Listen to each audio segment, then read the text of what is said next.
how to recover deleted history in Google Chrome. Let's not waste any more time and head right to it. Before we head to the video, make sure to hit the subscribe button as it helps our channel grow. Now let's head to the video. There's only one step to recover deleted history from Google Chrome, and I'll show you how. So first you open the Chrome, and here you click on My Activity,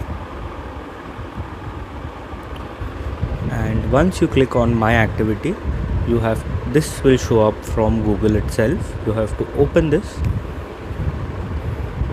and here you will find multiple options, but you have to just scroll down and you have to see your current activity, which was even deleted previously from your Google history or from your deleting browser.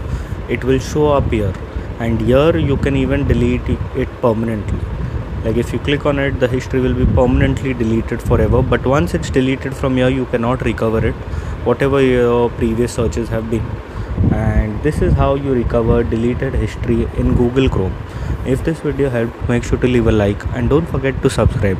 Thanks for watching.